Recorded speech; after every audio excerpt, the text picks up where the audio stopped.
Welcome back to the channel, everyone. I'm so glad you've joined me again for another deep and important exploration.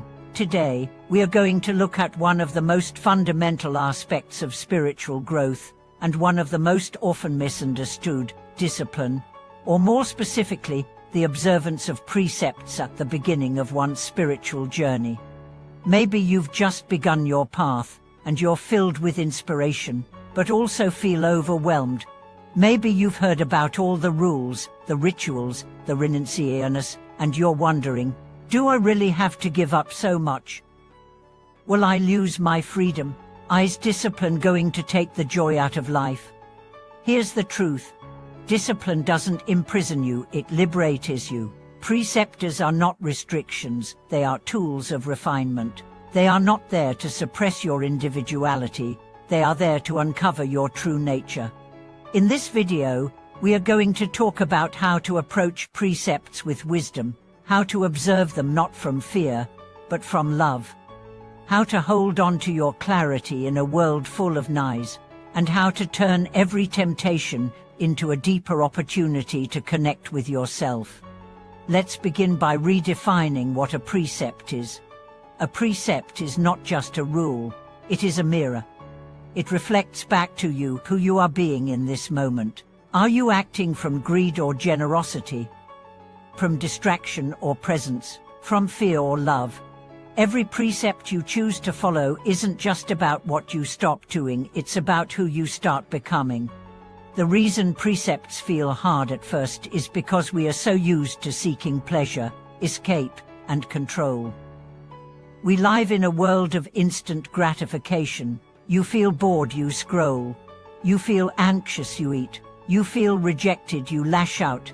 You feel alone, you distract. The mind has been trained to seek comfort at all costs. But real freedom isn't found in indulging every impulse, it's found in mastering them. And that's exactly where precepts help. They are not meant to shame you. They are meant to wake you up. They say, pause, look, choose consciously. Let me tell you a story about a woman named Naomi. She began her spiritual journey after years of burnout. She was successful by society's standards, wealthy, admired, constantly busy. But inside, she felt numb, lost, so she started meditating, reading, reflecting, and then she learned about the 5 basic precepts: no killing, no stealing, no sexual misconduct, no lying, and no intoxicants. At first, she resisted. It felt extreme. She didn't want to give up wine with dinner. She didn't want to censor her speech. But something inside whispered, try, not out of guilt, but out of curiosity. So she did. She gave herself 30 days. 30 days of full commitment to the precepts. What happened shocked her. Her sleep improved. Her anxiety dropped. Her relationships deepened. She became more present, more grounded, more joyful. By the end of those 30 days, she didn't feel deprived, she felt empowered.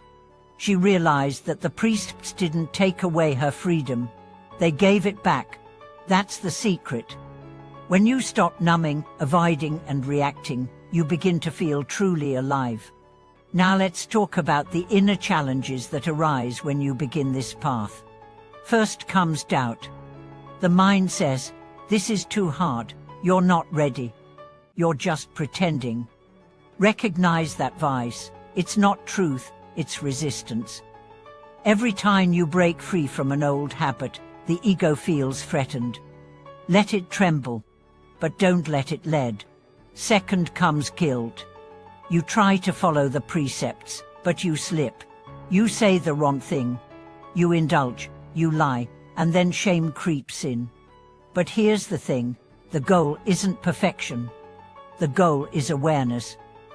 When you fall mindfully. Learn, adjust, begin again.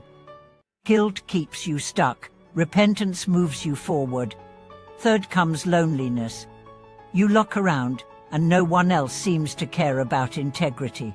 People drink, gossip, cheat, indulge, and they seem fine, but deep down, you know there's a difference between comfort and peace. Don't trade short-term comfort for long-term clarity. You are not here to fit in.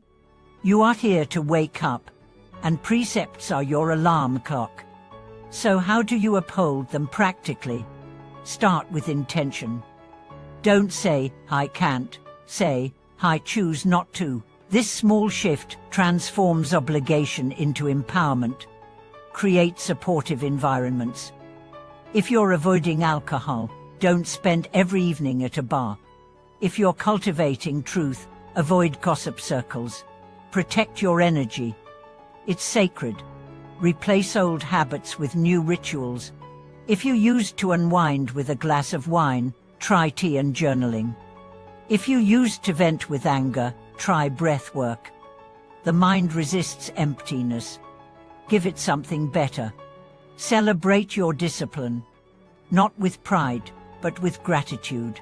Thank you, self, for choosing truth today, for choosing presence, for choosing alignment. And remember, your practice is your gift to the world. Every time you uphold a precept, you're not just purifying your own heart, you're uplifting the collective. Let's take a deeper look at each precept. The first, non-harming. This means more than not killing. It means choosing kindness in every interaction. Speaking gently, driving with care, even thinking with compassion. When you embrace non-harming, the world softens around you. The second, non-stealing. Again, more than taking objects, it's about not taking energy, not taking advantage, not taking more than you need. Living in harmony with generosity. The third, sexual integrity.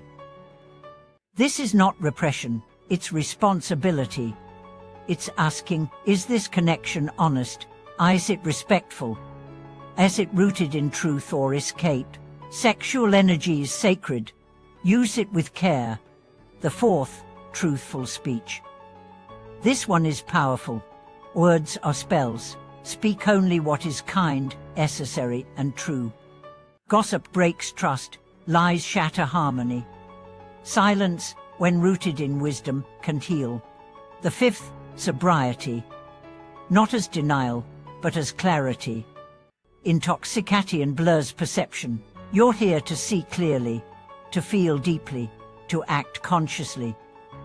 Sobriety is the ground for awakening. The more you honor these precepts, the more your mind becomes luminous. You start to feel a quiet confidence, not because you've mastered life, but because you've stopped betraying yourself. Your yes means yes. Your no means no. Your presence means peace. People begin to trust you not because you impress them, but because your energy is clean. And perhaps most importantly, you begin to trust yourself. That's what precepts give you. Not control, but trust. In yourself, in your choices, in your ability to stay centered in a spinning world. So if you're beginning this path, take heart. You're not alone. Millions have walked this way before. Every master was once a beginner. Every sage once struggled with temptation. But they kept showing up, not perfectly, but sincerely. And that's all that's asked of you. Thank you for watching this video. If this message inspired or encouraged you, share your thoughts in the comments. What precepts are you working with? What challenges have you faced? Let's walk this path together. Don't forget to like, subscribe, and share this with someone who's beginning their own spiritual practice. Thank you for watching this video. May your discipline lead to joy, your clarity to freedom, and your journey to truth.